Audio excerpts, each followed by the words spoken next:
IPL 2025 మెగావేలం నేపథ్యంలో ఫ్రాంచైజీలు తమ ప్రణాళికలను సిద్ధం చేసుకుంటున్నాయి. ఈ మెగావేలానికి సంబంధించిన రిటెన్షన్ రూల్స్ ను బీసీసీఐ ఇంకా అధికారికంగా ప్రకటించలేదు. బుధవారం బెంగళూరు వేదికగా బీసీసీఐ సాధారణ సర్వసభ్య సమావేశం జరిగింది. మొత్తం 5 ఆటగాళ్ల రిటెన్షన్ కు అనుమతి ఇవ్వాలని, రైట్ టు మ్యాచ్ గా అవసరం లేదని బీసీసీఐ నిర్ణయించినట్లు తెలుస్తోంది. ఇప్పటి వరకు అయితే ఐపీఎల్ 2025 రిటెన్షన్ పాలసీపై అధికారిక ప్రకటన రాలేదు. మరోవైపు ఫ్రాంచైజీలు మాత్రం మెగావేలంలో అనుసరించాల్సిన వ్యూహాలను సిద్ధం చేసుకుంటున్నాయి. ఇప్పటికే రిటైన్ చేసుకునే ఆటగాళ్ల జాబితాను సిద్ధం చేసుకున్న ఐపీఎల్ టీమ్స్ వేలంలో టార్గెట్ చేయాల్సిన ఆటగాళ్ల జాబితాను తయారు చేసుకున్నాయి. చెన్నై సూపర్ కింగ్స్ సైతం వేలంలో కొనుగోలు చేయాల్సిన ఆటగాళ్ల జాబితాను సిద్ధం చేసుకున్నట్లు తెలుస్తోంది. ఆ జట్టు పురాతన ప్లేయర్ రవిచంద్రన్ అశ్విన్ తో పాటు మహమ్మద్ షమీలపై కన్నేసినట్లు సమాచారం. 2015 వరకు చెన్నై సూపర్ కింగ్స్ కు ప్రాతినిధ్యం వహించిన అశ్విన్ ను మళ్లీ జట్టులోకి తీసుకురావాలనుకుంటోంది. చెన్నై చపాక్ మైదానంలో అతనికి మెరుగైన రికార్డు ఉండడంతో పాటు బ్యాటింగ్ కూడా మెరుగవడంతో అశ్విన్ కు అధిక ప్రాధాన్యత ఇస్తున్నట్లు తెలుస్తోంది. ప్రస్తుతం అశ్విన్ రాజస్థాన్ రాయల్స్ జట్టులో ఉన్నాడు.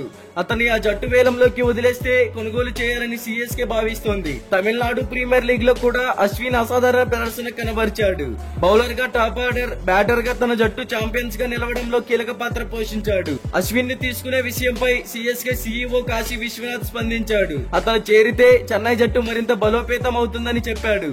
అశ్విన్ టీమిండియాతో పాటు తమిళనాడుకు చెందిన గొప్ప క్రికెటర్.